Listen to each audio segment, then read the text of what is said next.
Listen to them, children of the internet. What sweet podcasts they make.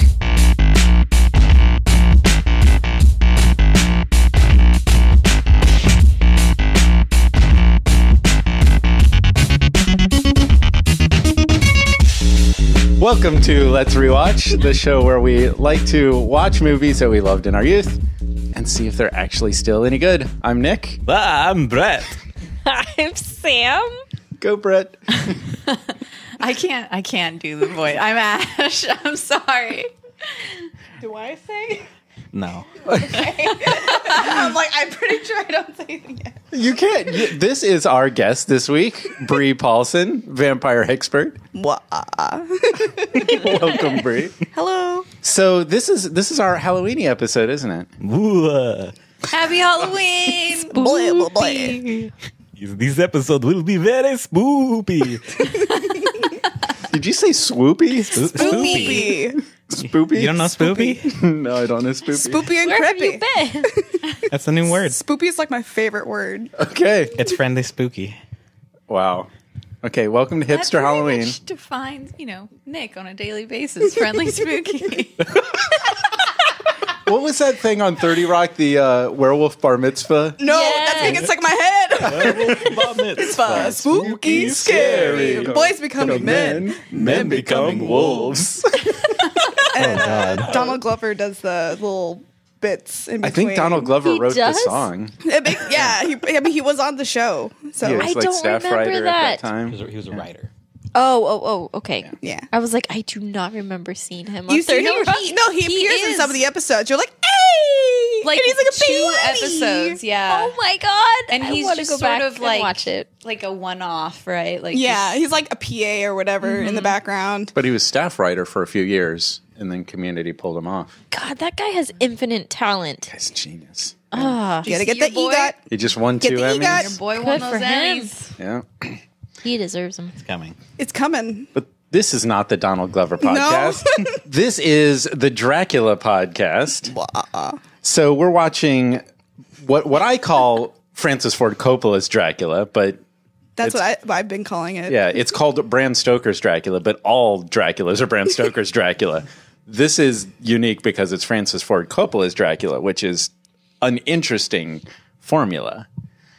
And that's why we've got Bree with us, because Bree is our vampire expert. Yeah. She's the creator of Patrik the Vampire. It's a webcomic. Webcomic on Tumblr? Yes.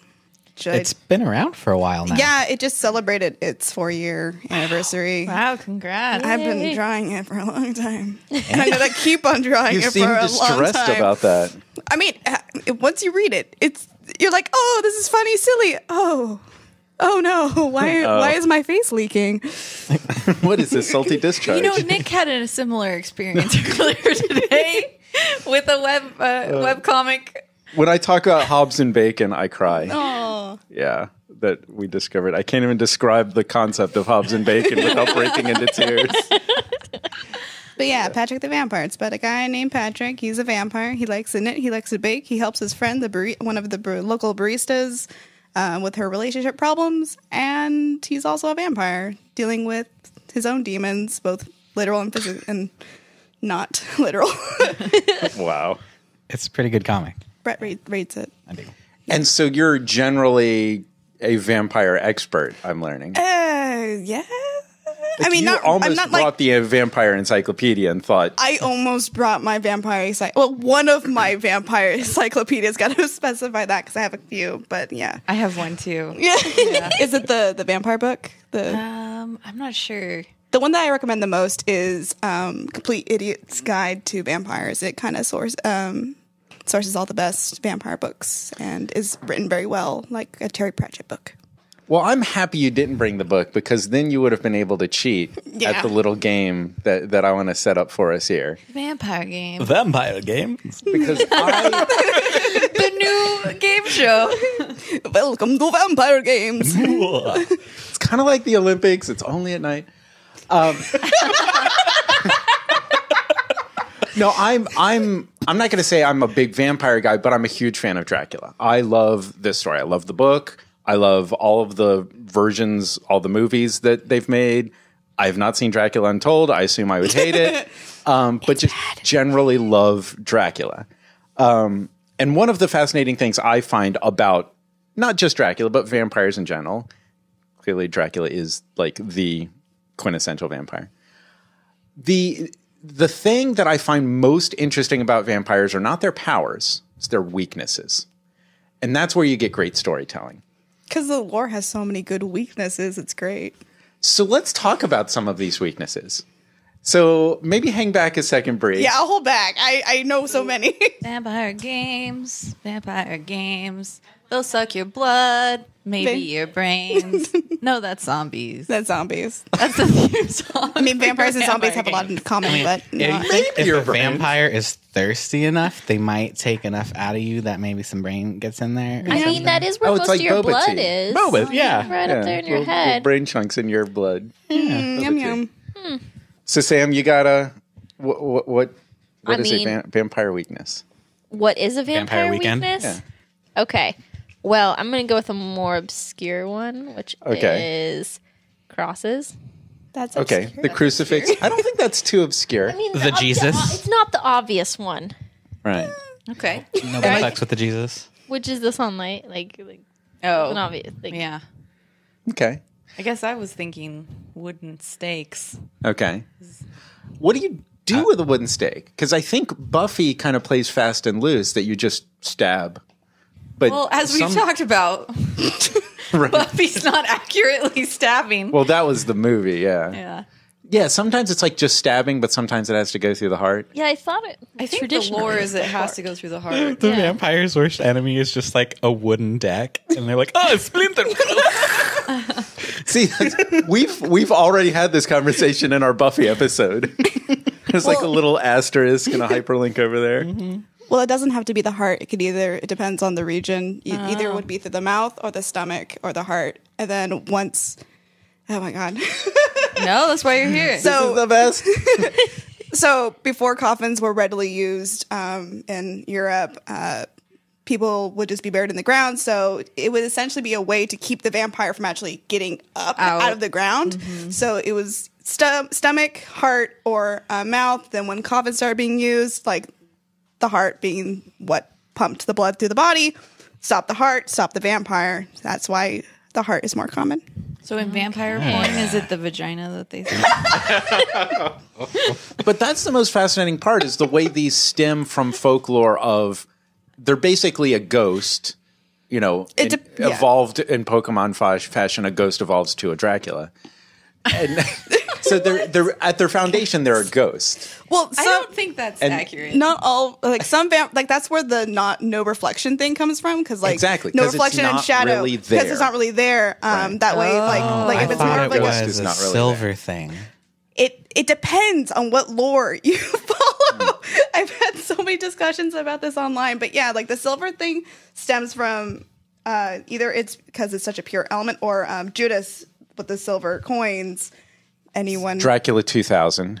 Yeah, exactly. Yeah. So is the stabbing with the spikes, is that kind of, or the wooden spike? Stake. Is that kind of coming from Vlad the Impaler? Like, is that maybe the origins? No, she just explained it's Well, holding no, the I know, corpse. but in I'm the- just wondering whole- if it before that. But because vampires are the one monster, it's like one of the first monsters in like all human lore. Almost every single culture has its own version of a vampire, and it's essentially just like misinterpreting the signs of decay in a dead body. Because like when a body is decaying, all the gases build up, they start to bloat, and their face gets really ruddy, and like blood's kind of like, so it looks like a person who's been up walking around drinking blood, and they're all bloated and full, and they go back on the ground. So they would start like staking people into the ground, filling their mouth with garlic and stuff. We don't understand it. It must be a demon. Yeah, exactly. Yeah. Oh yeah, garlic. There's another one. Yeah, Yeah. forever. Yeah, I was gonna say Italians. Just in general. I guess there are no Italian vampires, are there? So I'm looking at a Wikipedia article that looks like it has a pretty substantial list. We've got steak, garlic, silver, holy symbols. What else? What else you got? Is it all silver? I thought it was a silver Cats? bullet. Well, I think the key here is that there are many different versions, many different storytellers, many different variations. In fact, this Wikipedia article has a matrix of like, this version has this, but this version doesn't have like that. it literally depends on like what like even like neighboring regions would have like slightly different lore. But one of my favorite, and it's probably very obscure, is small seeds and rice. Because it's in China, and I was gonna say it's the counting one. This is known as arithmomania. Yeah, a form of OCD. Yeah, so like they're obsessed with counting, and what you would do is either sprinkle like millet seeds or just like small seeds, rice on a grave of a person you suspect of being a vampire. Oh my god, the count? Right? And it slows my him. So God. the character on fucking Sesame clever. Street He's a legit vampire. is obsessed with counting. I mean, there's still like a lot of debate of whether or not the Count on Sesame Street is actually a vampire, because you never actually see him like drink blood and stuff. But like, But he does have the arithmomania. Yeah, but they would have to count every single grain of rice I or love that. seed before like resuming their vampiric activities. So that's how you get away from them. You scatter rice or something. Yeah, there's an episode of X-Files. I don't remember what season and what episode, but Mulder is in a like motel room and the vampire's attacking him, and there's some sunflower seeds on the nightstand, and he knocks it over, and the vampire's like, "Oh, geez, like why do you have to do that?" And then like turns around to like start counting them, and I'm just like, "Yes, That's great because like Mulder's always eating the sunflower seeds. Yeah. It's like kind of perfect. So they only count them if they're spilled? No, it's just like if it's like, I mean, it's just there. If it catches their attention. Okay. I am compelled to count. Oh no! Yeah, I'm like, you could just have a bowl of sunflower seeds and like, no big deal. And then you spill it on the floor and they're like, oh no. I So they forget could like never be a receptionist, because if anyone took out of the candy jar, they just have to like count 1, 2, 3, again 4, 5. every time. Or that thing that they have at festivals where you have to count the jelly bean and then you win the jar of jelly beans. I forget what movie it is, but like there's a movie where they it's like the whole point is like to slow down the vampire, but like there's some movie or a TV show where like a person is like throwing the seed, and the vampire's like counting all of them like in the air, and like before any of the seeds like Rain touch the Man. ground, he's like 500 and blah blah blah, and it's just like okay, well that's okay. I mean, you still did The the books rule, did but say also you do it fast. And we didn't know that he was a savant vampire. Yeah. They just throw more and more things in the air. So what do you got, Another Sam? one. Yeah. there's Cats. Cats? Interesting. I hadn't heard cats, and I don't see it on this list. I mean, some animals would just kind of be like that's no human there. That's Well, like, I feel so like that's from- more of a power, like they can control Yeah. animals I often. thought they're scared of cats. Maybe I'm I thinking feel of like the, I've seen that. Maybe I'm thinking of the Mummy. You thinking of the mummy? Mummy, yes. The yeah. mummy has a problem with cats. But Cats were also, the guardians. I thought maybe I'm thinking misremembering, but I thought in Let the Right One In, I haven't seen the that. Swedish version, I can't that remember. he's scared. The lady gets all vampired and gets scared of the cat because she's a pet cat. Maybe. I also think it's interesting that we basically have this mummy concept because Universal had so much success with their Dracula movie. They wanted another Dracula, and there was all that King Tut stuff going on. You know, the original Universal Mummy was basically, you know, another Dracula. Yeah. There's a lot of parallels. So I saw this Chinese vampire thing. Oh yeah. Yeah. And I can't speak for how good the movie was, but one of the things they not had, good. then I don't know if it was like a way of keeping them at bay, but it was like this weird like coins thing. Do you remember this? It Yeah, it was like a way of like Like a preventing, coins mask. Yeah, it was like a way of like preventing them to bite you. Like it's like, oh, sorry, these coins are in your mouth. Oh, like in World War Z when they wrapped the magazines on their arms so they couldn't get bit. Well, it was, But it's like you put it on the vampire. It's on the vampire's mouth. It's like- it might be have something Like to the do man with in like the Iron Man. Imagine like a veil of coins. And oh. it's just on their face, and then they're like an inert vampire. It's a great visual. And it wasn't dangerous until it was like removed, and then it was a scary. it's kind of like Hannibal a Lecter. coin muzzle. Yeah, exactly, Hannibal Lecter, but with it's pretty cool. I'm like holding. I know other ones. All right. There are a few really obvious ones that we haven't gotten yet, but we can still get into more obscure. I mean, there's the running water one. This is an interesting one to me. Yeah. Because as a child, I grew up holy water. Like I'm Yeah. watching Lost Boys, holy water. Yeah. But it's actually water. They Yeah. cannot cross a body of water. which is why when Dracula went from Transylvania to England, they had to pack him in his own coffin full of dirt. Yeah. So that he was in his actual earth of his grave to be transported. This is the book. I think it might be in this movie I too. think it is in this movie. And then there are a couple of like plants, like there's the wild rose in Europe. There's hawthorn and wolfsbane. Wolfsbane is just terrifying on all degrees. I recently did research on poisonous plants and things for a pin project, and I did one about vampire stuff that you could fight vampires with. And one of them is hawthorn, which is a wild plant. But wolfsbane is like extremely poisonous. You can't even hold it. Like its oils will get into your skin and like seep into your bloodstream, and then you get a heart attack. It's fun. Whoa. So it'll kill vampires and also every other living thing. Mm-hmm. So if you're ever like watching like I can't remember which Wolfman movie it is, but like they're walking around holding wolfsbane, you're like everyone's gonna die doing that. You're holding ricin. I'm just a step backwards, but. What happens if a vampire bites someone who's like a homeopathic nut and has like the silver? If you're eating silver, is it in your blood? Is that your logic where a vampire won't attack Italians because of the garlic? Yeah. Or the blue guy, the guy that turned blue because he was consuming some sort of silver. Yeah. So he's like silver in his bloodstream. I mean, again, it depends on the vampire because the silver rule doesn't apply to all vampires. Yeah, let's not walk too far down the logic path of what will and will not hurt a vampire. Does like decapitation? That's one that we didn't get. That is on the list. Yeah. I feel like that stops most things. Right. Yeah. Well, also, like silver bullets, more of a werewolf thing, but like, that would kill anybody. Well, because werewolf lore stems from vampire lore. Because like. In Slavic lore, like it was like either like someone who was like a witch or committed suicide would like die and become a vampire, and then could maybe turn into a wolf and stuff. There's definitely a component of turning into a wolf or bat, and turning into an animal. Is killing the main vampire? Yeah, that's Lost Boys rules, and I don't see that on this list. I think that's more of a Boys, though. Okay. It's more of a fiction thing. Because like.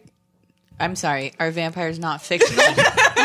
Sorry. I mean, like actual lore. Oh, no, that's not real vampires. Real vampire stuff. Modern fiction. I mean, I've had to like talk to so many people about like you're not like you shouldn't be able to do this in your comic because this is not how the rules are. I'm like, well, no. I mean, I don't know those rules. Those are not the rules I'm following. But also, vampires don't exist. Yeah. Every storyteller gets to choose their rules. Like I'm borrowing from like traditional lore. Yeah. Calm down. Yeah. Also some Anne Rice, which I also still need to read more of. But all right, couple more. There's a couple really obvious ones you guys haven't hit. Well, garlic, sunlight. Well, yeah. And sometimes it kills them. Sometimes it just makes them weak. Yeah. I think with Dracula, it's more of a weakness. Yeah. We said garlic. Well, he also. I mean. I don't know if it's in the book, but in this movie, he can walk around in the daylight. He kind of walks around in the daylight in the book. Maybe he's just like constantly hungover and just like right, not full powered. He's just weaker. Yeah. So what about the invitation thing? Oh yeah, that's I have a lot of fun with that rule. No, but they're unpowered unless you invite them in. Oh, I thought we were just looking for things to kill them.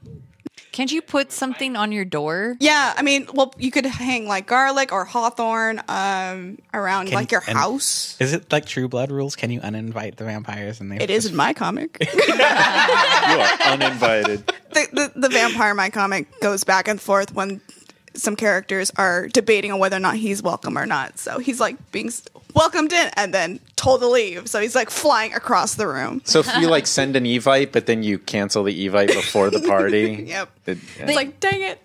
But wouldn't you have to invite him into the house specifically? Like you're invited to the party. But wouldn't you have to like you just chill outside the window? Yeah. Like, this is a great party. I love it. Can I come inside? Please? No, Patrik. Go home, Patrik. You're blood drunk. I'll make you a sweater.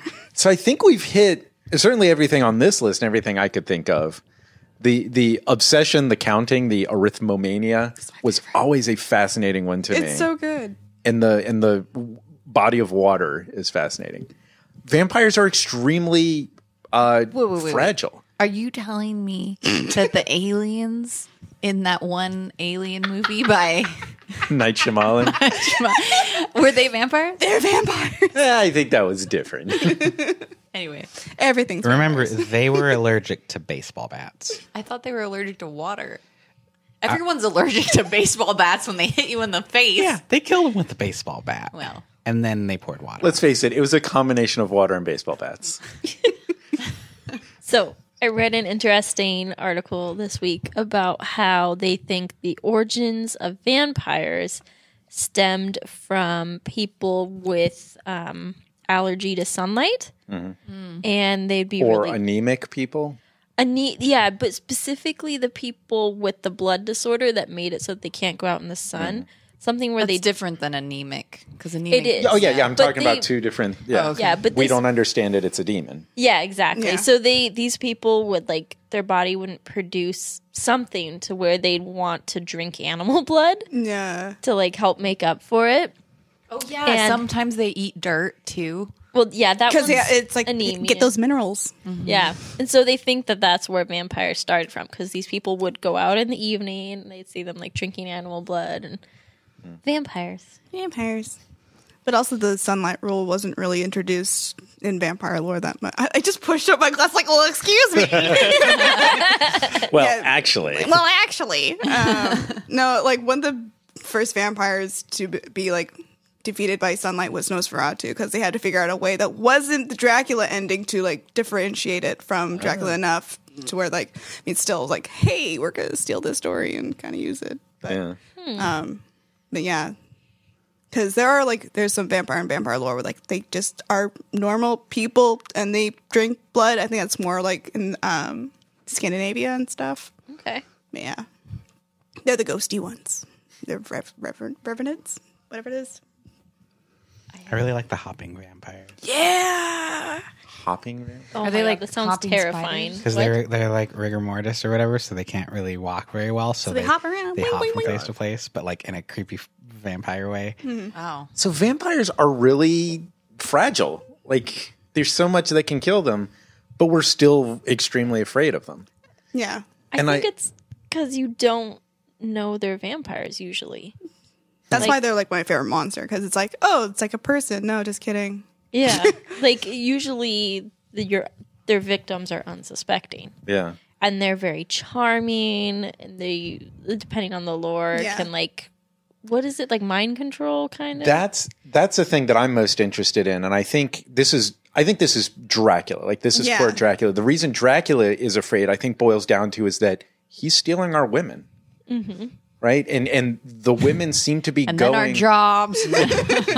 But the women seem to be going in the moment of their own choice, and that's very scary. He's convincing our women to go with him, and that's. I'm sorry. Did you lose some women, Nick? Your women? I Did just you have think- binders full of women? No. I think that's a fascinating storytelling thing. If you boil down this story, it's kind of Yeah. it's a big part of it. Because there's no protection there. You can't. It's not a physical thing you can guard against. Yeah, and there's a line in this movie that I don't think is from the book that kills me. That we'll talk about after we watch it. Oh, yeah. So did we pass your vampire puzzle?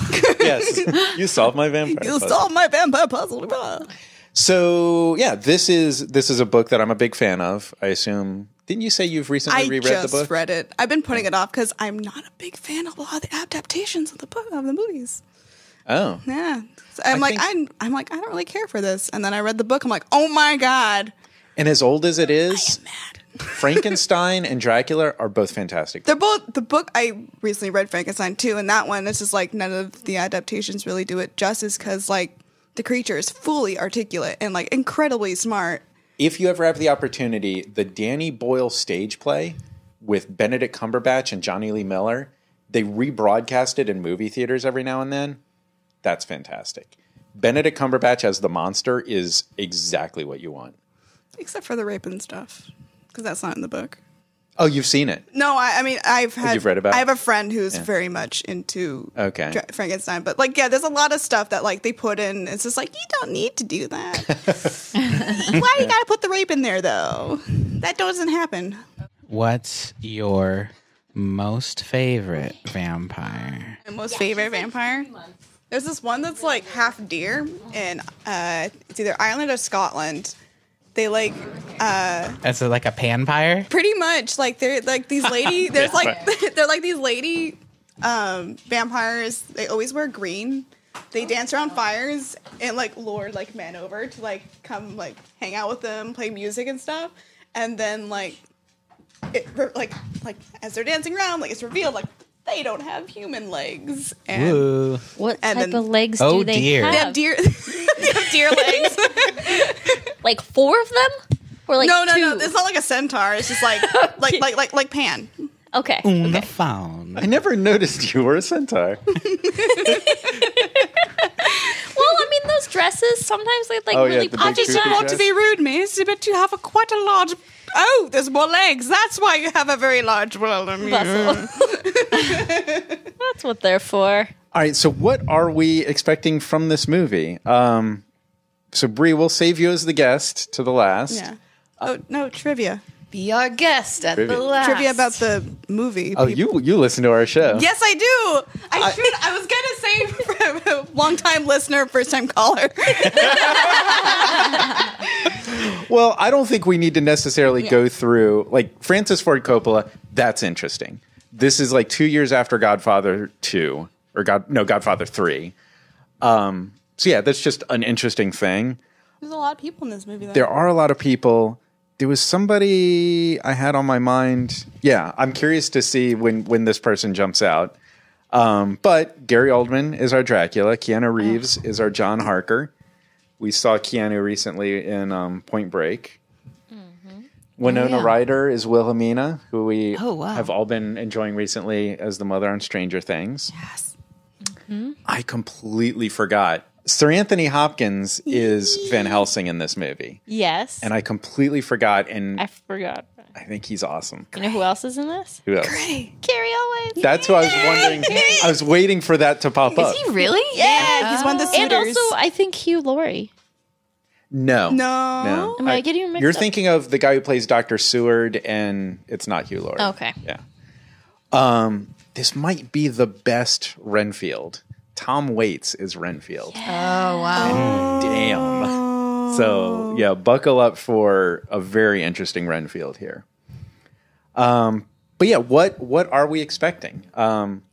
Brett, Sam, Ash, have you seen it? Brett? No. That's bullshit. No, I've never watched this movie. You've put it on. And Brett leaves. And Bret abruptly leaves the house. Yeah, so I haven't seen this. Well, you didn't invite him onto the couch, so he couldn't join you. You know what? But I think the last time that I had the opportunity to watch this when Sam put it on the TV was at a time when she was also watching some other like movies that I don't enjoy watching. What's that one with the troll guy? I call him the troll, and it's like old timey. Everybody wears old dresses and stuff, and you're like, What? The moment Brett is referring to is back in 2005 when I got Pride and Prejudice Pride and Prejudice. on DVD. The first and only time I watched That it. movie's a suckfest. And he thinks that every time I watch Sense and Sensibility with Emma Thompson that it's the same thing. It's not. It's basically the same. No, thing, but shut It up. can't possibly be that different. The actors are significantly better in Sense and Sensibility. Trust me. Anyway, I think the last time I had the opportunity to watch this was like 2005 then, because that was like I did not watch movies this on all until- the time. Anyway, yeah, I just bailed on it. So I know there's vampires. I know. No. Check. I feel like in the very unimportant guesses of things that are in the movie that I've been doing lately, like lots of smoke for the last one. I feel like there's lots of yellow in this movie, just like a lot. Not red. You not venturing red. I mean, Blood. I'm gonna that'd go be with the obvious I'm gonna go with yellow. yellow. We'll see if that pans out. And that's all And I you're got. not talking about the song, Are you right? a tarot card reader? I'm seeing yellow, and does the initial J mean anything to you? I'm gonna call BS on Brett's thing because I will literally watch this every fucking year. And one year we watched it on Halloween, literally. Oh, so he has together seen on the it. couch. I don't think I've seen this. He blocked it out. I might have blocked it out. That's a sign. He During was his there mushroom next to me. So So you watch it often, means you probably like it. love the crap out of this movie. Yeah. That doesn't mean I think it's a good movie, but I love it. Okay. There are flaws and weirdness that I look over because I love it. So I'm going to say I think it is a good movie. Okay. I think I love this movie. I'm expecting that I'm going to love it today. I think it's probably the closest to the book that I've seen while still being extremely stylized. Mm-hmm. The music is brilliant. Music Yes. is really good. Yes. I have that. Okay. It's good. So I'm expecting good times with this film. And Gary Oldman is he's- brave. You know, he comes up with interesting ideas and jumps at them and executes them very well. Mm-hmm. And his craziness works. Mm-hmm. I'm looking forward to it. I love Gary Oldman. Yeah. Gary Oldman's genius. Anything with Gary Oldman. Yeah. So what do you think? Have you seen it, Ash? I forgot. I have. I've only seen it once. I think it was several years ago, and I just don't remember much about this movie. Not a good sign. To be honest, I remember a lot of like sexy vampires. And that's pretty much all. Stealing our women. Yeah. Oh, I remember that. Wow. That was amazing. Did you like it? I made fun of this movie. Yeah, it's prime make fun of time. Fuck you guys. You're going to dump on something I love? Yeah. Again? We love. I'm sorry, Nick. It's not like you do that to us. Right. All right, so Bree, we'll give your thoughts here last. So I've seen probably bits and pieces of like the very beginning, a couple like just from like maybe I'll watch this. Not feeling it. I'm working on stuff. It's not a good have in the background. Working on me now. Yeah, I've read that it's like the most book accurate, but I'm also like, so I want to go in with cautious optimism, but I know it's not gonna be my cup of tea. I hope you change your mind. It had like the beginning is weird, but once you fall into it, it becomes very charming, in my opinion. I mean, no offense to Nick, but this is a ladies' film. You know that, right? Sexy, handsome vampires. I don't think that's I- completely true. I would argue there's more sexy lady vampires. Than Okay. There are more sexy sexy men. lady vampires in the book, definitely. Monica Bellucci. And those ain't for the women too. We all want to look sexy like a sexy vampire lady. The ladies young- love Gary Oldman. A young Monica Bellucci is one of the brides. Keep an eye out for that. Is she the redhead? No, I can't remember anything else she's been in, but she was pretty popular there for a unforgettable. minute. But yeah, I'm going to kind of whet your appetite here with, you remember when we did the Goofy Movie podcast and Hector gave us his pitch for Goofy Movie 3? Yeah. After this, I'm going to give you my pitch for a Dracula movie. All right. Oh my After God, we oh my watch God. this Can movie. we make it? I'll make it with you. Okay. That'd be awesome. Yes. All right. But for now, we're going to pause the recording. We're going to watch Bram Stoker's Dracula, directed by Francis Ford Coppola from 1992. You might want to pause the show, watch the movie, and join us when we're done.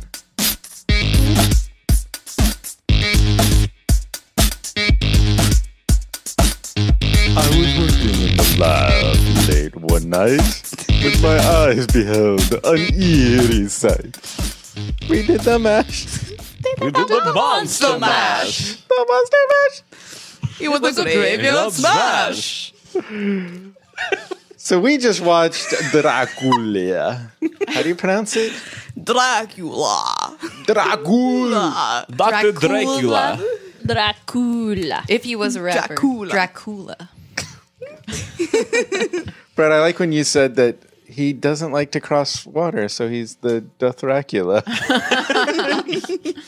Yes. I think we need to address the huge elephant in the room, which is that Anthony Hopkins never ages.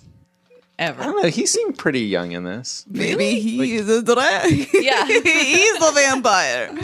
I thought he looked pretty old. No, he's aged a bit. Well, he looks kind of old in Westworld now. So clearly I was right, and that movie was fantastic. Totes. Yep. Totes. 100%. Now, Gary Oldman was crushing it, and Keanu Reeves was horrible. So bad. Keanu Reeves was Yeah. a black hole and sucked everything awesome into himself. Can you imagine being Gary Oldman in scenes with Keanu and being like, Francis, come on, really? I love how, This bullshit? I love how by the end of the film he's just like abandoned even attempting the accent. I don't agree. I think he's still trying to do it, and it's bad. But it's gotten worse. Well, it's kind of like he's just loses it once in a while, and then yeah. he tries to do and then it doesn't work. from Britain. Brothan. It just ends up being like a weird Nick Cage voice. Like Yeah. Oh, God, he does cage out a little bit. I was talking about this earlier with some of my coworkers. Like him and Nick Cage like have similar paths, but Keanu didn't go Nick Cage. He didn't go full Nick Cage. I mean, Keanu's done some awesome movies. Yeah. Keanu has been great. I think Keanu's probably a really cool guy. No, he's awesome. He's a really awesome philanthropist. It's just in this but movie. man, he just biffed on this movie. It's bad casting, and then I also think it just didn't help that he's still got the same like Bill and Ted's Yeah. Excellent Adventure haircut. Like, please, Yeah, do he something needs to be about cast in a movie where he's the cool guy. No, I'm Nick Caging. Yeah, But yeah. I can't stop. But before they shot this movie, Francis Ford Coppola said, Winona Ryder and Keanu Reeves, trust me on this. Mm-hmm. And he was right about Winona. You know? Well, we also don't He know. saw some potential, and he was right half of it. I would say that maybe for a short period of time, he might have been right about Keanu. I think Keanu doesn't age well. Yeah. Like for that modern audience in 1992, I think it worked. We also don't know that he made that yeah, decision. that could have been a financial Just thing. saying, Like, put yeah. these stars in your movie. Yeah. Keanu was like, I want to be a serious actor. It's like, no, you have to do Bill and Ted too. He's like, but can I at least be in a cool Dracula movie or But something? at the same time, was this supposed to be a serious film? Because Yes. it bridged on camp for me. Like, Yeah. oh I my heard God. you guys laughing, and I so disagree. It's I disagree with your laughter. the movie is a fever dream.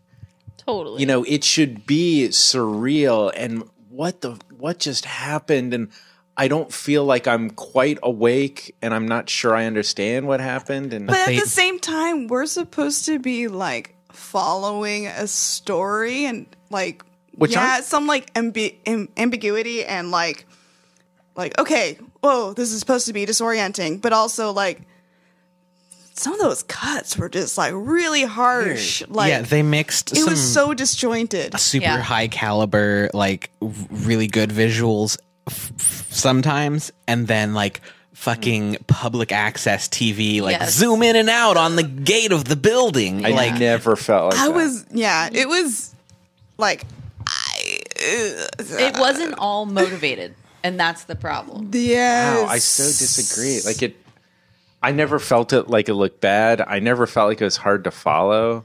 So at the same time, like it depends. Like if you're like more familiar with the story, like, oh yeah, I'm following it because you're also your mind's Yeah. also like filling in the gaps. But Ash, you were like, I don't know what's going on. Yeah. Bryce was asking, like, is there also a werewolf? Yeah. And I'm thinking, you don't know that's Dracula? So Some things were just like yes, disorienting cuts and like weird shaky cam and stuff like is awesome when it has a purpose. But it was just like excessive in this movie, like especially in the Yeah. final chase scene. It's just like, Yeah. what's was- going on? it Let was me give you an decadent. example.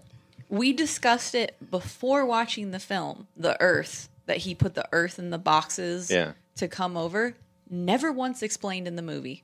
I only understood because you had explained it to me beforehand.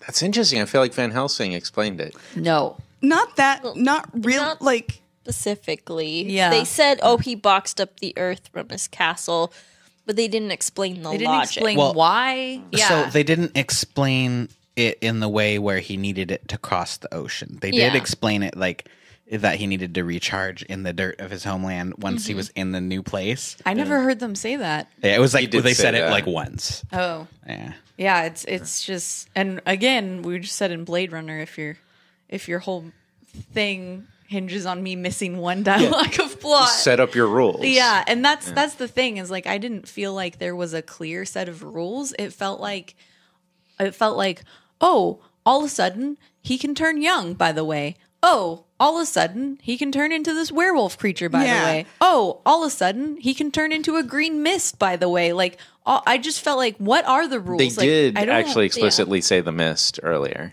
Okay, And the- and the but rat. it the wasn't age clear. thing really started to bug me because in the book it establishes that like when he drinks a lot of blood he gets younger. Like when God, what they did with Jonathan really Yeah. pissed me off because He should be the core of the story, and he's not. yeah, like the whole thing is like even that like there's a line where it's like, oh, did you write those letters for me? It's like he never said like Jonathan knows something is up, but Yeah. he can't quite put his finger on it. And like Dracula tells him to write these letters, all dated on specific dates that are supposed to be like, oh yeah, I'm coming home. Oh yeah, I'm like here now. Oh yeah, but that's why like when Mina's reading letters, like these are really cold. I don't understand like what's going on. What's interesting- and he's supposed to be like he's kind of like safe.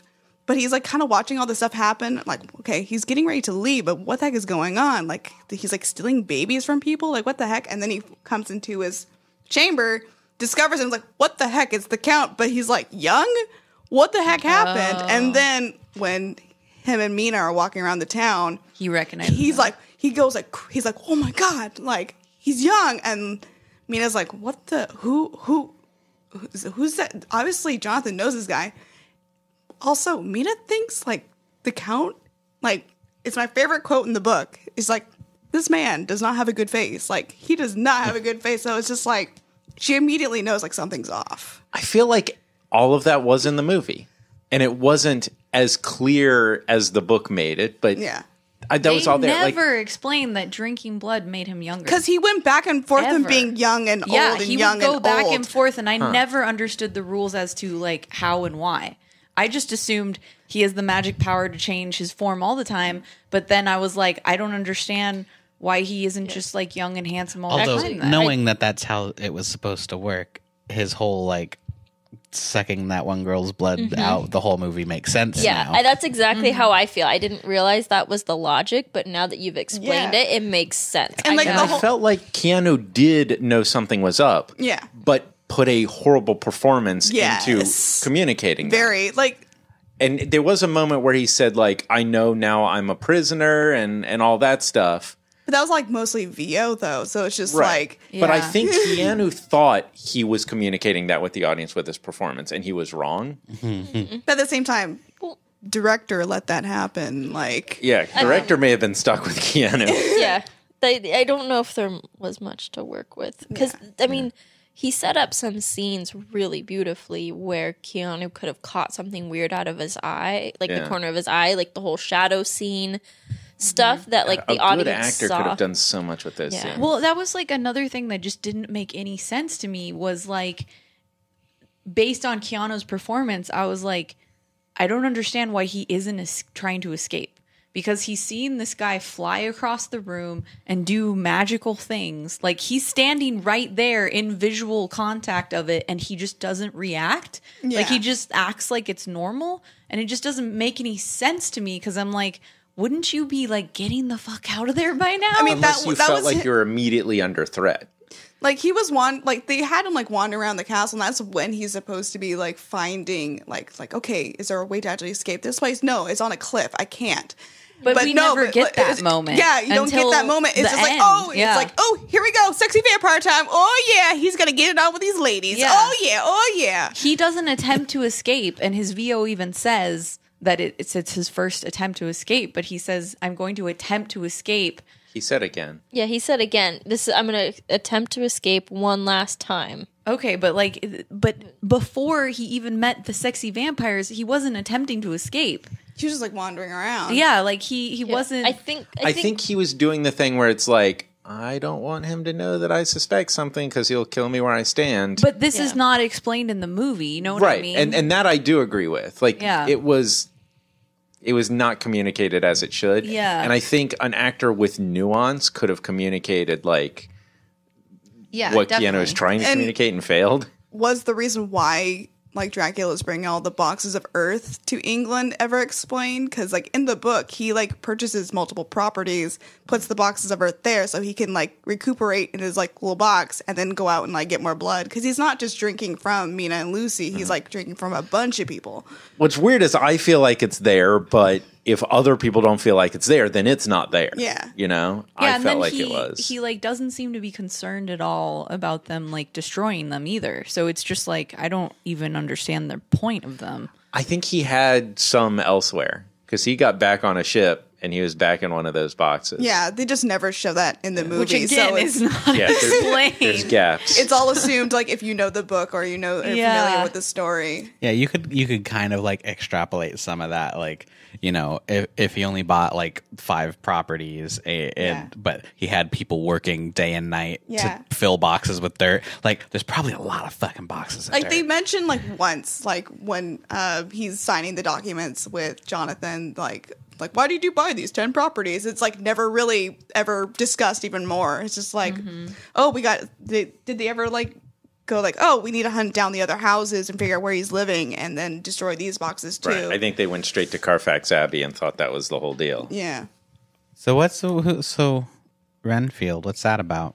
He was the initial real estate agent. Yeah. In this movie. He was made into the slave. Yeah. Okay. But he what did did he do? Nothing. Yeah. He didn't He's do just supposed to be anything. creepy. Like, it's funny because, like, the exchange between him and Mina, like, he's super cordial. And, like, Seward just is like, what the heck is going on? Why is he, what's going on? And it's really weird because his behavior fluctuates. He's like, He Seward's like, recognized. oh, he's fine now. Nope, he's not okay now. And he, like, breaks out a couple times to, like, join Dracula, but they don't know why he's trying to break out. And, like who the heck is his master? He 'Cause recognizes her as another willing subject of Dracula. But he says in the very beginning, like after the whole like exposition beginning about who Dracula is, it cuts to him in a cell and he says, I've made all the preparations you asked for. You know, I'm just waiting for you to arrive. And we never find out like what preparations. Well, he was is the talking initial about. real estate agent. He helped with the sale of the other properties. And So that's probably what he was talking arranged about? something for when he arrives. Maybe he helped with the boat. Like, who knows? Yeah, I mean, Like, it just there's- was confusing. Like, there's one thing to, like, let the audience, like, figure things out for themselves. But, like, if you're not giving the audience all the information they need to figure things out, because, like, one of the things about the story is, like, it's a mystery. It's like, what's going on? Like all these, like, crazy occurrences are happening. All these people have, like, written records of, like, what's going on. And it's not until, like, Mina kind of connects the dots between Jonathan's journal and everything that's happened with Lucy, like, she's like, oh, wait, I think these are related. And, of course, that's completely omitted from the story because she's just, like, a love interest. Which is a great thing about the book that I think this movie does the best job of mimicking. And you guys, I think, were kind of cracking about how, well, there's so much voiceover setting things up. But it's because the book was told as a collection of different people's journals. It's just kind of it's stitched together from like, okay, we've got this part of the story from Mina's journal and this part of the story from Jonathan's journal, and it's all stitched together. Yeah, like the voiceovers are fine, especially since like the original content is from like everyone's first point of view. So that voiceover narration we get is the way of telling the story from the journal's perspective. It's just the way it's stitched together is a bit. It's like it's like okay, all right, and everything kind of obviously so much happens in the book that like they have to try to contain keep all the good, the important points in the story, but at the same time some parts felt rushed, other parts it's like okay, do we have to watch this On that, I think like the whole master part with Renfield, I think they did a good job of getting the point across, but I don't think they had time to give all the details and backstory. Like the point of that scene is to show that he's serving Dracula. Yeah. And like, But how? I made, but He's not doing anything. but that doesn't matter. Like it, you know, like it has But it no. wouldn't matter to me, like if they just showed him in the beginning and it's like, oh, that's Renfield and he went crazy. But they keep going back to him and he keeps saying, I'm serving you. And he keeps saying that he's waiting. Like it just feels like they're trying to set him up for something later on that never happens. You know? I mean, it's kind of like that in the book as well. Like he's just kind of there to an extent, but he wasn't like working for the realtor or anything. He was just a guy who like started having episodes, and so it kind of adds to the mystery of Dracula. Like, why is this crazy guy serving him? Like, what sort of powers does Dracula have? I think that's his I don't have purpose that in much the of an story. issue with that. It's mostly everything else. I think it sets up a threat. Yeah. We know Yeah. what could happen to Jonathan. We know what could happen to Mina. Yeah. Because we've seen what he does to men and what he does to women. Yeah.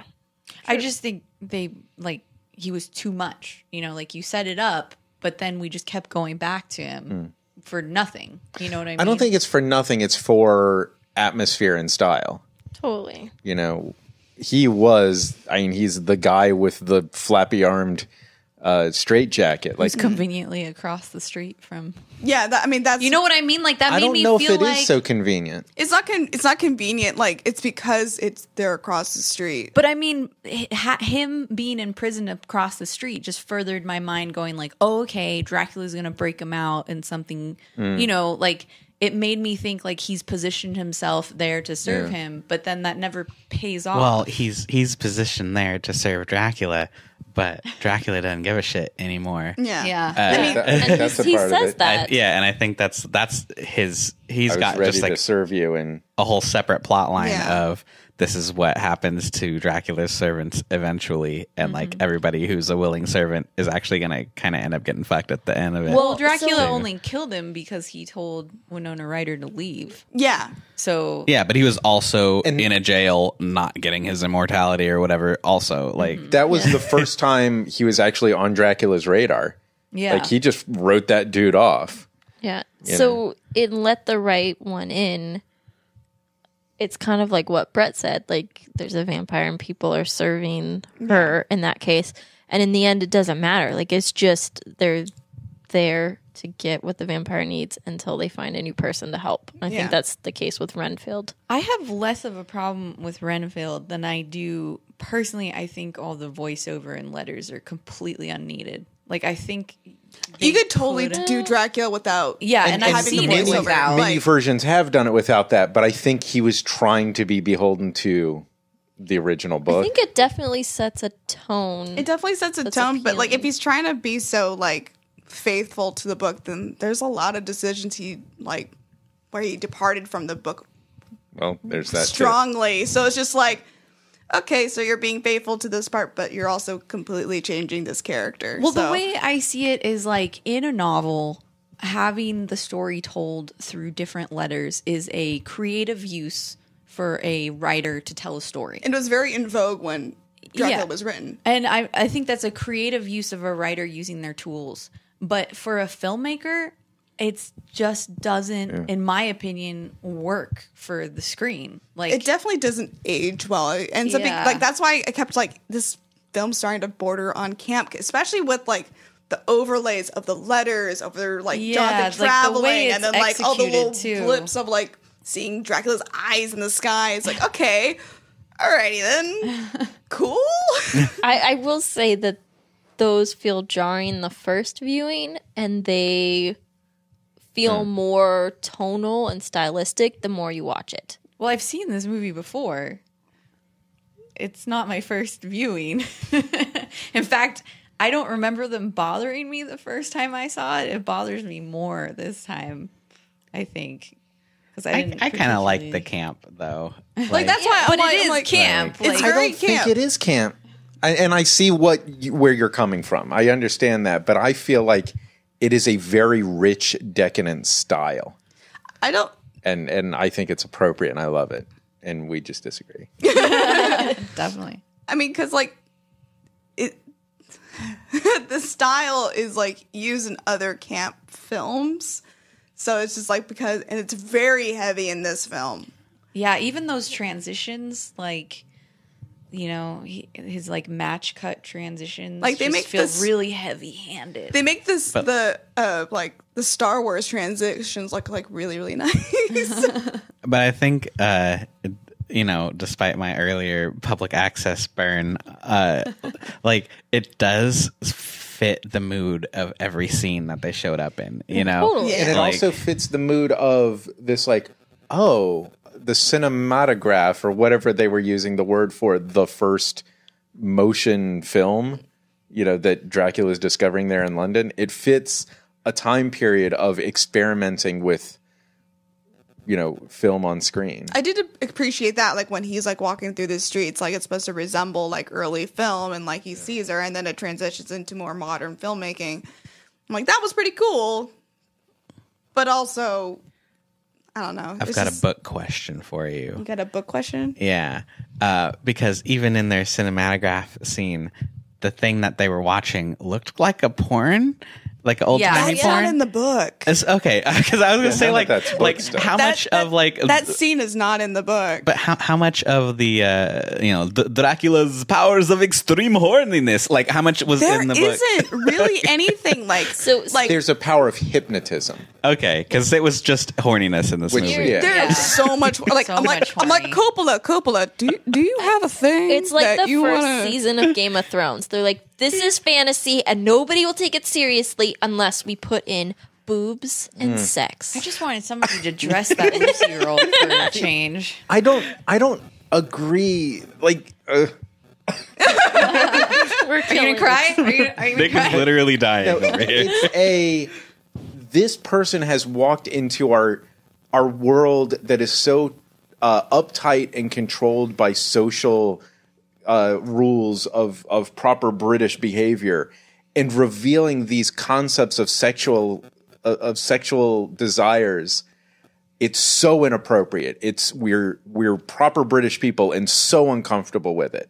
Well, And I think that really wasn't works. established though, because when Mina's like typing on her typewriter and she accidentally opens the book, like it's like instantly there. So it's like every scene. But it's a deep secret that she should not be reading that book. And Yeah. also, she's like, "Ew, gross boners." Yeah. Like, Yeah, But to it your- takes Dracula to walk in to allow them to start exploring that, and it your- makes them really uncomfortable. To your point about it being a fever dream, I will give you this: is that the porno on the screen didn't happen until he starts wooing her. yeah. The shot before it, there's a couple shots before it that are just like camera tricks where it's like two people turn into one person just from a cut. And then the shot after that was actually the historical shot of the train coming towards the camera. Yeah. That was like one of the first things filmed.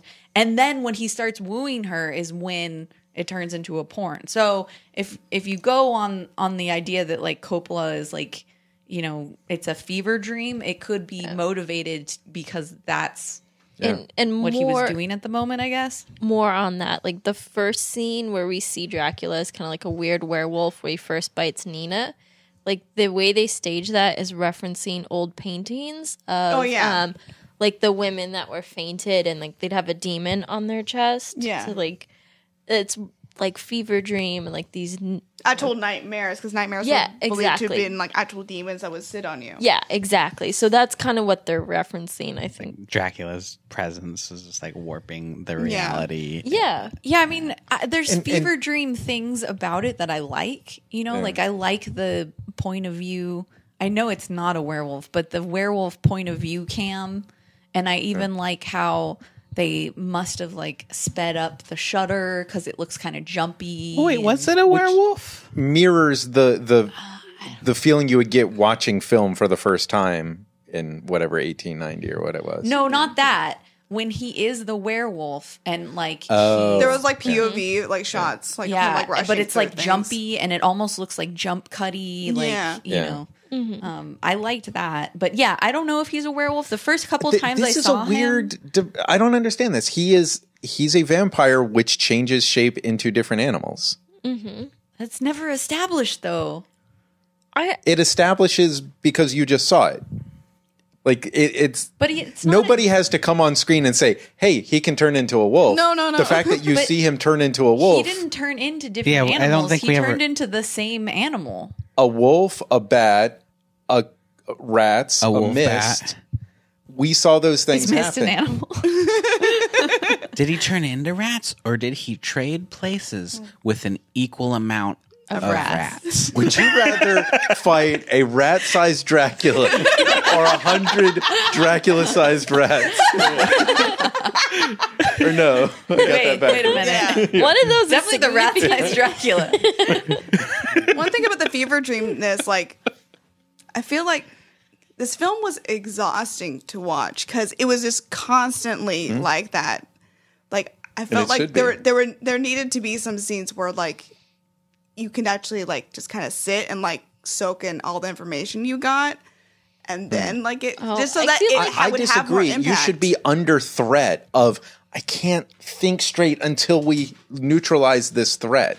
That's how you should feel. And there is no rest until she finally cuts his head off. But we don't even get to see the rest. It just cuts to credits. It's just like, let's look at this What are you gonna painting. do? Goodbye. Do you want to see anything after there's no more Dracula? Yeah, I like, wanted what- to see That's my complaint with Star Trek Voyager, by the way. I wanted to see her kill herself, to be quite honest. That's what I wanted. But because she killed Dracula, she wasn't going to be a vampire anymore. But she loved him, and she wanted to spend the rest of her life with him. So, like, I wanted... Did she? I think she did. Or was that the hypnosis power? See, that wasn't I clear disagree either. about that. Yeah. I think she very truly, strongly loved him and is the reincarnation of his wife. Because when she's separated from him by continent, like by, far at the away, very beginning of the she movie. says when she's marrying Keanu, she's like, I know now that I did really love him. And that's of her own will. She's not under any sort of... And I'm not thrall. debating you on that. I think it's interesting to think that there are two possible scenarios there. But I'm not saying you're wrong. And, like, I don't know. She didn't know that she loved him until he started trying to woo her. Because her first reaction to him was, I don't like you, and she was rude and, like, mean to him. So there is a little... She is Mina. there it does leave a little bit of doubt of, like, was that him trying to, like, hypnotize her? Yeah, but then when she's, like, far away from his reach of hypnotism, she's the one that, says that she does love him. Like, if she didn't... Yeah. It feels a little Stockholmy, though. Like, Yeah, it's very... But that, I think, comes back to that thing I was saying in the beginning, that the real threat here, that, I mean, if you're feeling the point of view of the men, is that he is stealing our women. And the way you put it is and so... there's this line that I love, your impotent men and their foolish spells cannot protect you from my power. I think that's the core of this movie, that they are just destroyed by the fact that this foreigner comes in and hypnotizes the women and turns them against, and they're going to lose the women.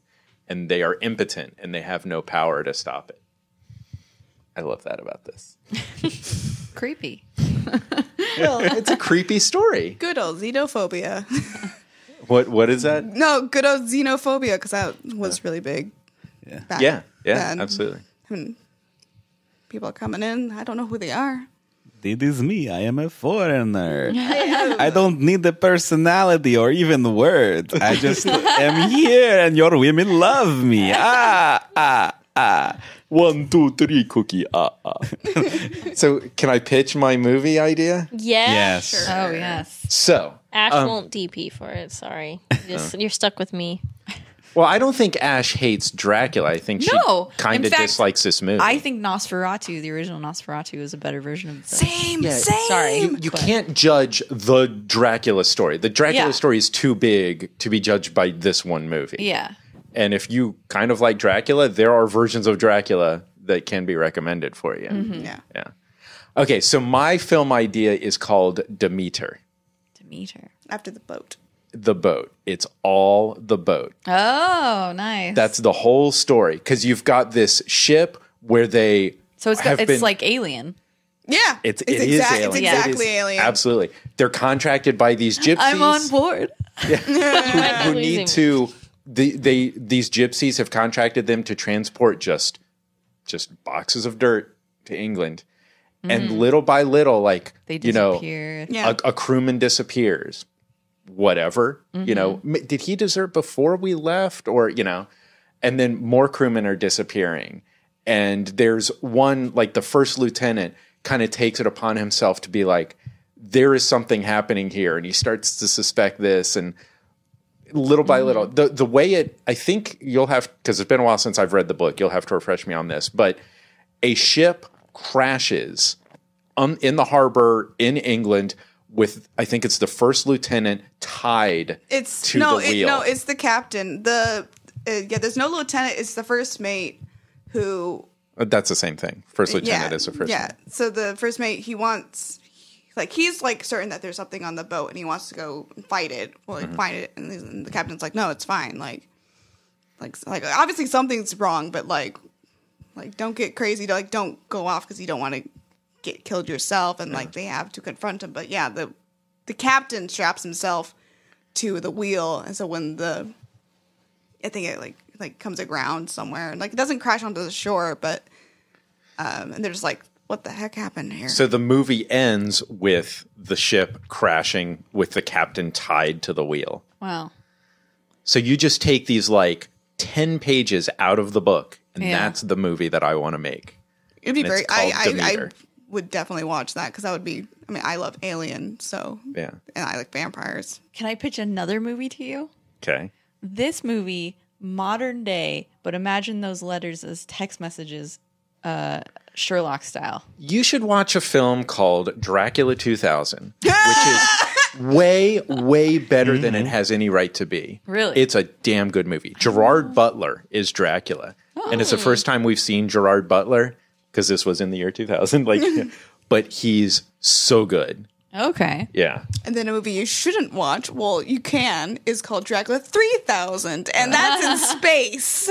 So instead of Yes. instead of going from Transylvania to England, they're transporting him from England to New Orleans. And it's so the right location for this story. But like, you know what I mean? Like if the letters and whatnot were sure. handled like that modern day style, I think that'd be interesting. An interesting way to Wait. incorporate it. I think that Stephen Moffat's next thing might Oh be. God, don't remind me. Am I right? Stephen Moffat's he's next thing doing is Dracula. Oh God, I Yeah. forgot, and I was So happy, and now you're I'm gonna get it. sad. I guess so. Stephen Moffat is making Dracula. Damn it. Is it going to be modern or is it going to be? No one knows yet, No, and I'm not excited about that. I'm kind of into it. I am so frustrated with Moffat. Well, he really ran out of steam that last season of Doctor Who. That's another discussion. Oh, he had. Or you're not going to say he never had steam because he had No. steam. He was awesome. He's for a great very at long setting time. up things. I think he Lucased it. He doesn't know how to resolve things. Like none of, especially with Doctor Who. Like I had to stop with Doctor Who because I just kept getting so frustrated. Like everything was like a teaser for something that's coming up next, but nothing was ever really resolved. My biggest Moffat problem is I think I've said this before maybe on the show, is he confuses randomness with plot twists. Right. Yeah. Right. He also throws too many ideas. Like, I have a good idea. I have another good idea. I have a third good idea. Let's put them all in one episode. But it's like, wouldn't you like to have 3 episodes out of those ideas, Steve? Like, why you got to jam all in one episode? No. yeah, turns and into a and he mess. does that with his plot resolutions. Yeah. Like, what are we going But- to do right now? And he's like, well, here's the thing I haven't mentioned before that I just happen to have in my pocket, and that'll get us out of this right now. Ah! That or like, if you just believe, the evil will go away. Like there's literally an episode that ends like that, and like, But that first year with 11 worked. it worked. There was a because- time when his craziness worked, and I think he ran out of steam. Well, it could also be like in my opinion, the Family Guy effect, where he's maybe not like Seth was pulled off of Family Guy to start American Dad, and in my opinion, that season of Family Guy is where it started to go downhill because he wasn't directly. No, I think it's Moffat. It's the Lucas problem. I think he had plenty of people around to balance out his crazy and rein in his story, and then those became really popular episodes. So he was just and surrounded stories. by yes men. And then he was surrounded by yes men who just Nobody let him dared do to whatever he tell him. wanted. That's what happened That's a with bad The idea. Hobbit, because like, I think some other stuff happened with that. well, a lot of stuff happened with The Hobbit. I think but Peter also, Jackson was tired and never wanted to make those movies. But they I made think a he lot of wanted to money. make those movies. Oh, you mean the Hobbit movies? He wanted to make Lord of the Rings. He Gotcha. did not really want to make Hobbit. GoPro barrels. Yeah, I think he was tired and just wanted to get the job done. But yeah, I guess we got off on a Stephen Moffat tangent. But that is, I mean, if he is in fact doing Dracula as his next thing, that is relevant. And I'll go see it with you. I'm excited. Yeah, it would be interesting to see a modern... I think he's going to do it not in theaters. I think it's going to be like Sherlock. yeah, it's gonna be a series. See, I was thinking the other thing is like, I think a major story problem with this as a movie in general is that it's too much. It's too for much. one It would film. definitely be good for like a Well, mini series. Careful, you're playing with fire there. Because they made a TV show, Dracula, a Which few one? years ago. The NBC one. Yeah. And dear God, it was awful. It's terrible, and I love it. But Who's the actor? Oh God, it's that one guy from The Tudors. Jonathan Rhys Yeah. Myers? Yeah. Okay, I totally want to watch Not a horrible choice, but yeah. the It's show's very so far bad. removed from the actual story, but it has my favorite Is it- Renfield because he's a giant teddy bear and he's precious. Is it period? Is it gotta of look the this up. period or is it modern? It's of the in the period. period. It has like a Yes. similar vibe to like The Prestige. Like he's obsessed with like electricity and stuff. Like that's what like Dracula's trying to do. Like In the books or in this in show? the show, like in the books, like he is like intrigued by science and like alchemy and stuff, and like of course that's completely stripped away. He's like, no, he got to be a sexy vampire hitting all the ladies. I bought it. I think that's why I like Nosferatu is because he's never sexy in Exactly, that movie. like Nosferatu is probably like the closest depiction to what what Dracula actually looks like in the book, because he's not supposed to be like this good-looking guy. yeah. He's supposed to be like really, yeah. That's a weird Renfield. He's a precious Renfield. I mean, he's adorable. It's so far removed from the Dracula story that I can like. It's terrible, but it has its moments. But my point more is that like it's sort of like what you said, Nick, where there's sections that you could take that could be their own film. Yeah. You know? Like Which could work and is in the Stephen Moffat Sherlock model. Yes. If you do 3 2-hour episodes Yeah. with this, there's some exactly. promise. Because like the whole him coming to London and all that could be its own story. You know what I mean? Like, and then there's the boat. Yeah, you would and have then like there's before. like first one would be like what happens to Jonathan at the castle, and then like everything I building mean, you up. could even have 4. You could tell his origin story too. So the mean- words I'm hearing, Where's your hearing? I thought you want more Dracula. I don't I just don't want understand. Moffat. I adore vampires and I adore the story of Dracula. And like I said, I love Nosferatu. I've seen other versions of Dracula.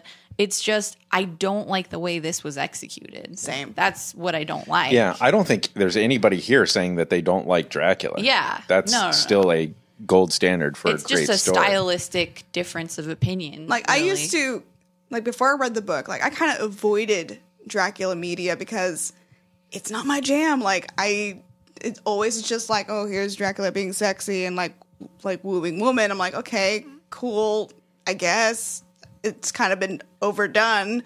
And then actually reading the book, I'm like, oh, like the book's not even about that. It's about like all these other crazy stuff. And like Mina's a badass. Mina's such a badass in the book. And it makes me so mad that no one ever told me that, because I would have read the book so long ago. Because like without her, like they wouldn't have been able to defeat him.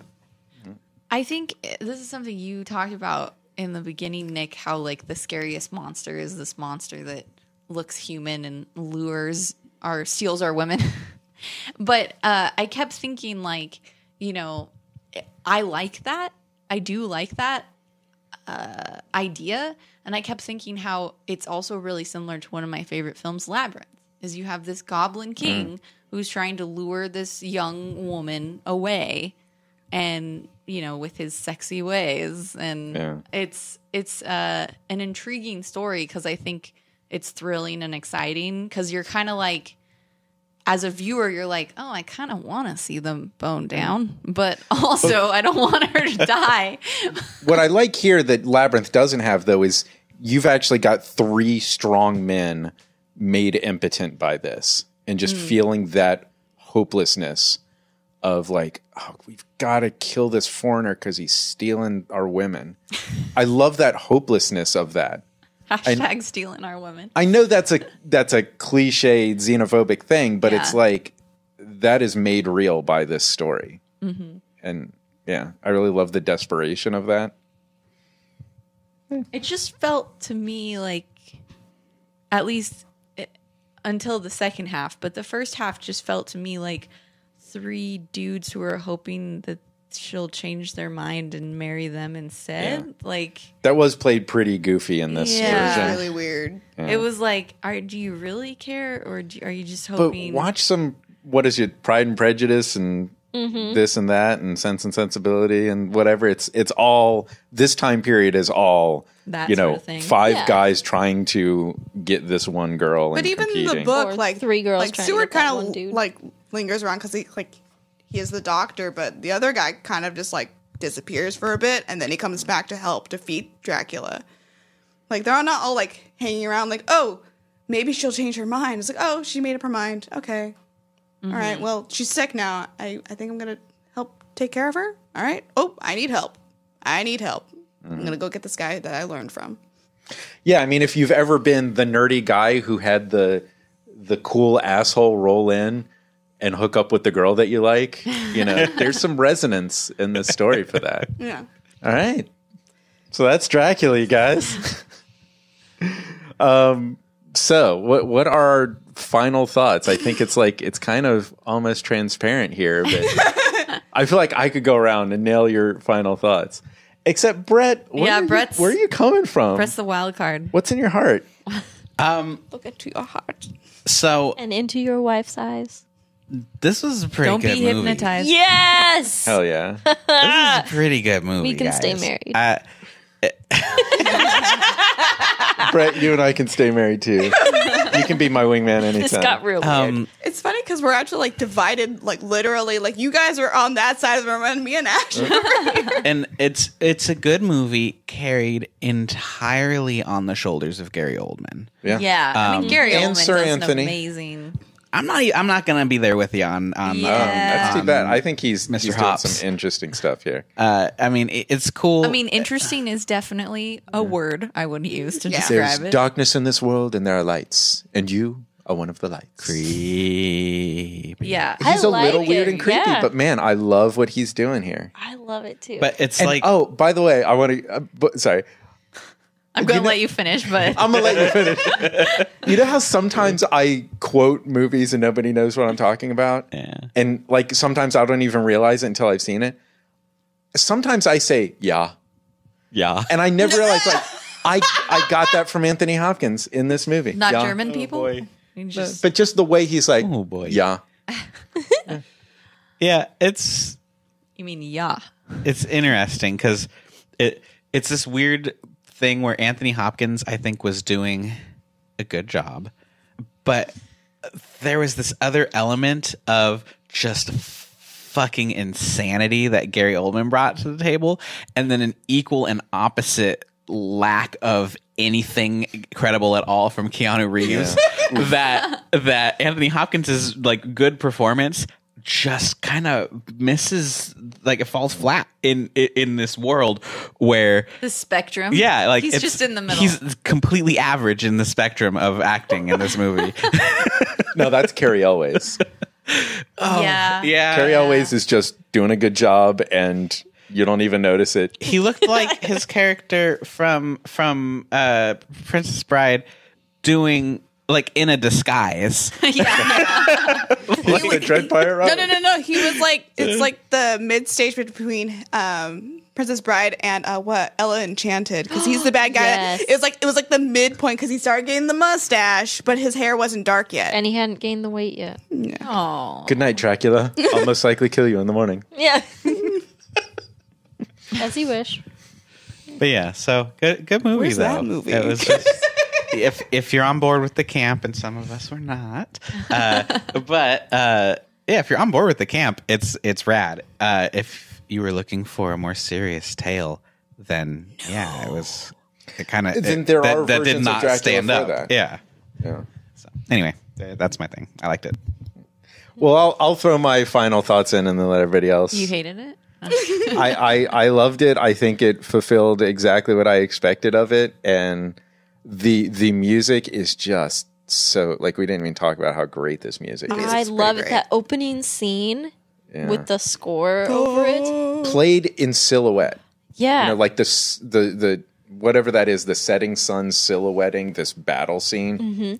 Oh, It we was didn't even great, talk about. And then they did it kind of again in the theater. As Right. They Projected shadows. But those ones Yeah. were clearly puppets. Yeah. But it was like It was a mirror of what we saw. it Yeah. was Love great. it. We didn't even talk about the fact, Brett, that there was hardly any yellow in this film. God, I was so wrong about that. There was lots of red, though. There was one scene that was like, hey, this is very yellow, and that was pretty much it. Yeah, I mean, okay, so I was super wrong, literally, but I think spiritually, there's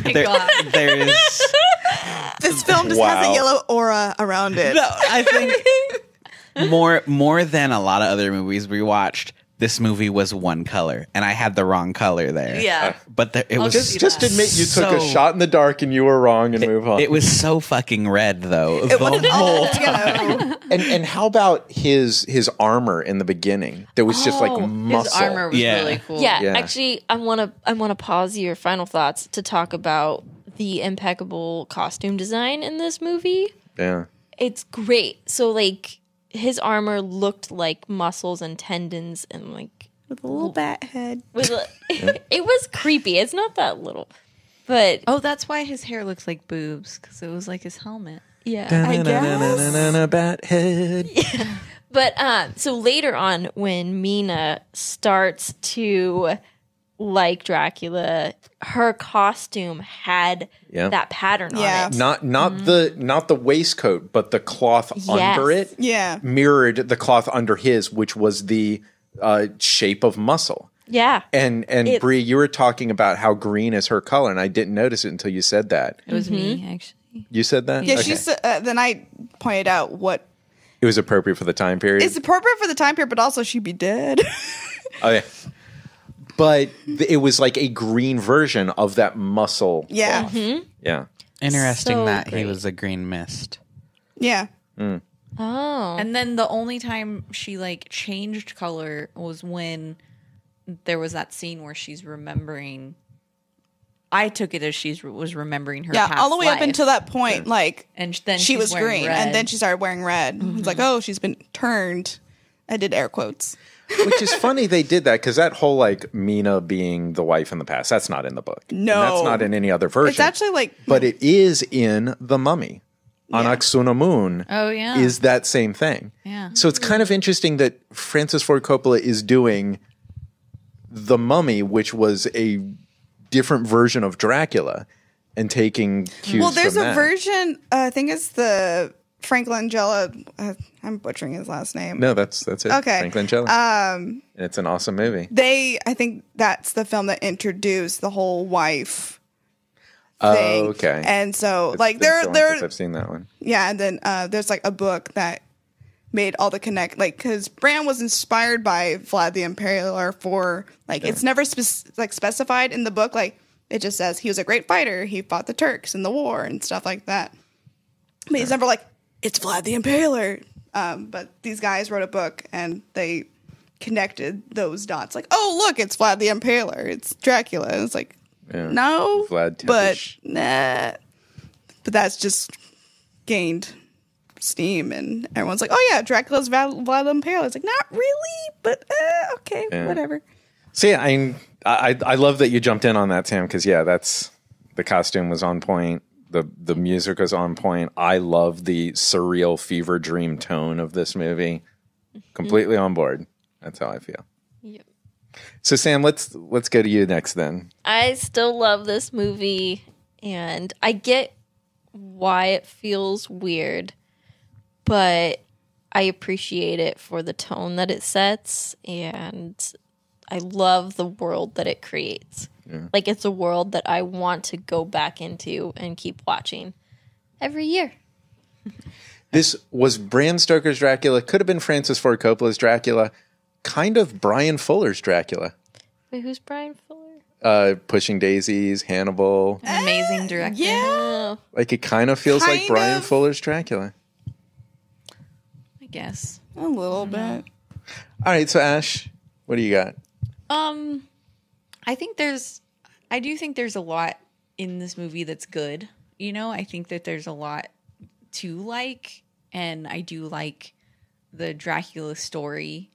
And I like, some of the filmmaking decisions, but it just, I don't really feel that way where I like the world and I want to continue being in the world that they built. Like, it's not really my cup of tea. And I feel like I really like one thing I really liked in this movie, but I can't even give this movie credit for it because they did it in the original Nosferatu, is I love the work with the shadows that they did. Mm-hmm. But I can't give this movie that credit because he's just stealing what they did in the original Nosferatu. So, I think there's I think Coppola did do it better, I think he did it in ways that they didn't have the ability to do. Could you say that he needed to because that's been built as a characteristic of this story? Maybe. Yeah, maybe. I thought he had even more creative ways of using it, which was cool. Yeah. And I did like that. And I think there's lots of things to like about the movie, but I just found the only thing I found interesting in the film, story-wise, is this idea that these two are lovers who have been apart for centuries, and that he did this to revenge her, and now that he's finally with her again, he realizes that he's turned into this monster and can never really be with her, and even says, he's like, I don't want to transform you into a vampire because I don't want, I love you too much to do that to you. And so the love story is the thing that I found interesting. I don't really care for any of the other characters. You might like The Mummy. I do like The Mummy. No, I mean the original, the 1930s, the Boris Karloff Mummy. Okay. It's got all that stuff you're describing. One thing that relates to your point at the end there, because I was watching this and I was like, Gary Oldman looks old as shit when he's not making himself look young. But I didn't really catch many of the other downsides of being a vampire. Yeah, right. And so he's like, I don't want to do this to you. I was like, well, why not? You just bought 10 houses. What's up, dude? See also Twilight. Yeah. Well, I think they just don't really go into that. But sorry to keep bringing it up, but Let the Right One In, definitely goes into the. It goes it's into so fucking good. It's gonna stick with you forever. It goes into the horrors of it. I've only seen the Swedish version. I recommend the Swedish one. That's Wow. It may not be Swedish. I don't know. No, it is Swedish. It is. Yeah. Okay, but that really goes into the horrors. Yeah, it's the fucking realist movie, but that's cool, relatable in a human way. Yeah, that's one of the things why I gravitate toward vampire. That's why I make my comic, because the sexy vampire thing has been so done to death. It's just I talk about this all the time with my friends who also have comics that have vampires in them. There's just so many themes you can explore with vampirism. You live forever. You can't enjoy certain things that humans can. Always be on the outside, and grief, all the morals and stuff. Figuring out everyone does die. Do I just indulge what I want, or do I try to be good? So there's just so much you can do with these kind of characters. But when we watched Blade Runner, we talked about how great rules are in science fiction. Yeah. And vampires have rich, beautiful rules. And, one that I love is 30 Days of Night. It takes that awesome rule of, well, they can't come out during the day, so they're going to go to Alaska. Yeah. Where they get 30 days of night. And that is horrifying. That's a great movie, too. That is a very good movie. Is that the name of the movie? 30 Days of Yeah. Oh, okay. Yeah. Anyway, I was saying, so I loved this love story of them like falling in love, and those were the dream states that I liked the most. And I found that every time we would cut back to these three guys that I really don't care about because I really don't know much about them except for the stereotype of that they were playing. I just was bored, and Anthony Hopkins was boring to me. That hurts. And I didn't think that, I wanted less of them and more of the other story. And that's why I said I really wanted to see her kill herself in the end or throw herself off the thing again, because I wanted to see like her love for him. She loves him so much that she released him from this because she knew she had to. But she still wants to be with him, and so she kills herself so that they can Wanted some still of that be Romeo together. and Juliet. Yeah, I mean, I guess it's Romeo and Juliet, but I just felt like that was right for her character. That's what her character would have done, because she loves him. Fucking did that before. Yeah, she did it before, and she loves him, and she wants to be with him forever. And so that's the story I would want to see more of. Yeah. I didn't really care for the stylistic decisions in this film, but like I said, I did think that there were good stuff in it. I'm going to come absolutely clean, though. I thought we were watching Interview with a Vampire. Right.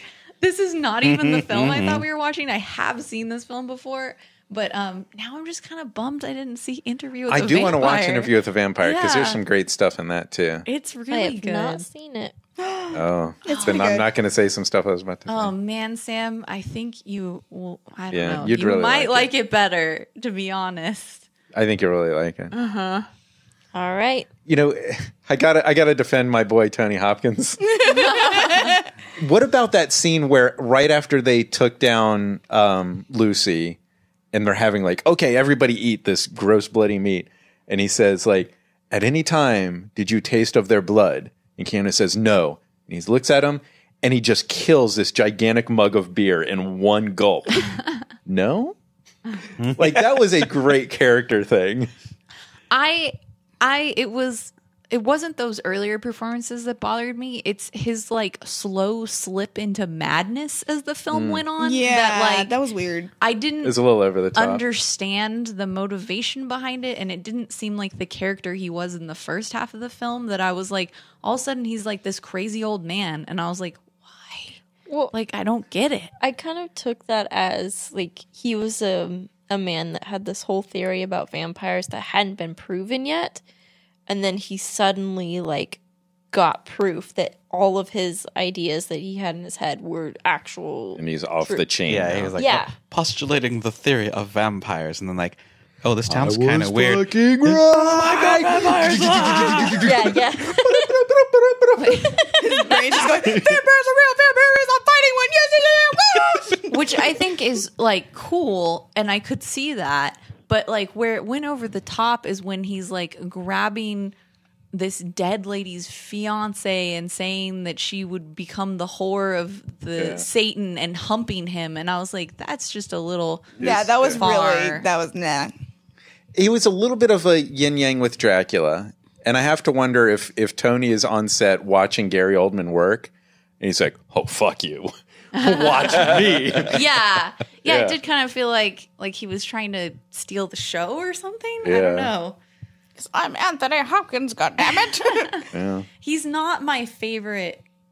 He was Van Helsing, right? He's not my favorite Helsing Oh, at God. all. Don't talk about Hugh Jackman. Was that Hugh Jackman? I Peter Cushing. Yeah, I'm Peter Cushing, dude. Yeah, I mean, there's But I plenty of didn't. other. Was it Hugh Jackman that was like the young Van Helsing? And I was like, Well, that's in the movie Van Helsing. yeah. That movie, though, It had a actually pretty good. it had a great first reel, but I was not down with young Van Helsing vampire hunter. I liked that idea though, like seeing Van Helsing younger, and I don't know. I think there's some good things in that movie. There that are were some good fun. things in that movie. Yeah. All right, Bree, take us home. I I don't think you like this movie. I loved it. It was my favorite. No, very much not my cup of tea either. God,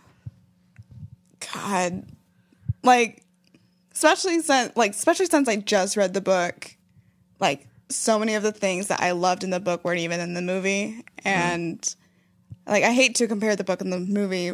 So No, just looking at the if you movie make itself, a movie called Bram Stoker's Dracula, you are inviting those comparisons. Yeah. So you have Yeah. the right. but like the movie itself, like the style definitely got fatiguing after a while for me. Like some of like how the information was patchworked together didn't hold up really. I mean I already said all the things that kind of bugged me. But yeah, it's Not your favorite. it's not my favorite. I'm in the same camp. Like I love Nosferatu. Like So good. like even though like people are like it puts me to sleep. It's so slow. I'm like, dude, it's awesome. Yeah. And it tells this story without the letters, if I'm remembering Yeah. correctly. I don't think I've seen the diaries in any other version. Okay. Yeah. Like the Bela Lugosi version is fantastic. It doesn't Yeah. have that. It also feels very slow today, but it is what it is. I think I'm used to like slower pacing. So like when it comes to like movies, especially movies that have like a lot of stuff happening and you want to figure things out, like I like when a movie lets you breathe and think for a bit, like just try to put the pieces together yourself and figure it out. Whereas this movie, you should watch Blade Runner. I've seen Blade Runner. That's Too slow, too much time. So all of these concepts you talk of, the rich lore and the rules and the storytelling potential of the vampire, you're playing these concepts for comedy in Patrik the Vampire? Is that the idea? I mean, haven't read it's it not. yet. It's not all comedy. It's Okay. it's disguised as a comedy. Like you go in, You go for the comedy. you come stay in, you're for like, the oh, depth. this is gonna be a fun, silly story about a vampire who makes sweaters and whatnot. But no, there's a lot of This is like a little drama side. Is this the BoJack Horseman of vampire stories? Yeah, no. I mean, actually, it is like there is a scene where like he is like kind of wrought with like grief. He ends up like actually drinking, like he mixes alcohol in his blood, and like being a vampire, like blood is immediately absorbed into his system. He gets drunk immediately and gets sick, and then he ends up like going back to some old letters from someone and ends up going to a flashback to his past and like kind of setting up like where he's actually like not so much where he's coming from, but like it goes to where he first started to try to get into human society, like be a good person, but also like the struggle of like I want to kill everyone I meet. So Okay. And so you've published a collection of this as the first volume in a series of books. yeah, it's a webcomic. I've only printed one volume of it so far. When it's completed, it'll be 3 books. Okay. Where do we buy this first volume? I have a store envy. It's Vampires N Whimsy .storeenvy.com. I have a link to it. My website, which is same vampiresnwhimsy.com, has all the links to my work, my comic Patrik the Vampire, and my store. I just wrapped up. I just got pictures of some pins I kickstarted like a couple months ago that are vampire related. It's a protect yourself from vampires series. So there's a steak, a garlic clove, some hawthorn, and then millet seed little bundles. So I'll be sending those out to the Kickstarter backers once I get those, and then I'll be putting those up on my shop once I'm all done with that. Yeah, and you That's do awesome. the cons once in a while. I do the cons once in a while. I don't have any more lined up for this year, but probably going to be doing WonderCon in Anaheim, California next March. Nice. And then the weekend right after that, I am doing Emerald City Comic Con for the first time. Wow. I'm excited about that. Those are both growing a lot. Yeah, they're pretty big cons. Pretty big. Yeah. Doing Boston Comic Con next year. That's in July, early June. No, it's in August. I don't know. And then I'll probably be going up to VanCaf in Vancouver, which is in May. So, cool. So you're busy. I'm busy. I travel a lot. It's weird. Patrick's getting some attention. Yeah, it's a good comic, and you have some like pretty high quality merch to go with it. So it seems like a cool deal you got going. Yeah. And though I haven't read the book yet, the art looks fantastic. No, thank you. Yeah. Well, thanks for joining us and bringing your vampire knowledge to our little thank podcast. Thank you for letting me crash your podcast. And hate on the movie that you It's like, yeah, let me be on this podcast. This movie sucks. Well, that's kind of the point of the podcast. Yeah. Like, it's okay when the movie sucks. Oh, yeah. Like The Substitute. You know what? So glad that Bret suggested that movie because it completely took the heat off of me for Legend.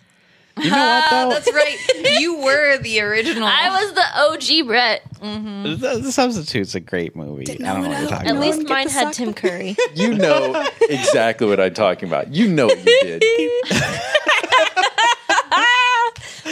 Oh man! All right. Well, if you like the show, this is part of the Laugh Dash TV network of content. It's this podcast and a YouTube channel where we've got a drinking show and a cooking show and video game parodies and other things. Other things, yes. And since it's Halloween, hopefully by now, most likely by now, we will have released our special Let's Drinks, a 4-part series where we do Stranger Things cocktails and we actually make them. Unfortunately, Bret's not on that one. Boo. Wah, wah. But do check it out. It's super fun. We make drinks with activated charcoal and gummy worms and Jello and all sorts of fun kiwi and fun creepy crawly things. We record these episodes kind of in advance. It's still September, and like you said, 2 episodes in a row that you're going to release these things. Yes. I Poor hope Brett's going to have to edit this out. I'm gonna have to do some fucking retconning, like go back and No, fix they'll this. be there. All right. Besides YouTube, you can also check us out on Twitter. We're at Laughstash TV on Twitter, or you can check out this podcast, which is at Let's Rewatch on Twitter, where we do fun things like we do polls where you guys can choose the movie, or we tweet, like I tweeted pictures, like a still of this movie to see if people can guess what the movie was. And Christopher Taylor guessed Bram Stoker's Dracula first. Congratulations, Christopher. You are first. And then Lindsay Christine guessed as well. But she wasn't first. She wasn't first, though. She wasn't Just so first. you know. Sorry. And then Josh Kramer guessed. Oh wait, no, not Josh Kramer. I'm sorry. Stephen That Batman. guy was way off. He thought this was Happy Gilmore. I don't know what he was thinking. Well, Steve Batman said Bridget Jones' Diary. So yeah, Excellent. Sounds accurate. yeah. So good job, guys. And if you liked our podcast, please give us a glowing, beautiful review on iTunes or Google Play Music and share us with your friends and family. Like a Dracula please. disease. Just keep And spreading I'm it on around. Twitter too, BreeBird33. That's pretty much me everywhere. Tumblr, Twitter, and Instagram. BreeBird33. I link things. You can see art. Vampires. More vampires. And to make sure to update your podcast feed for more Let's Rewatch in 2 weeks. 2 weeks. 1, 2 weeks. Yeah. And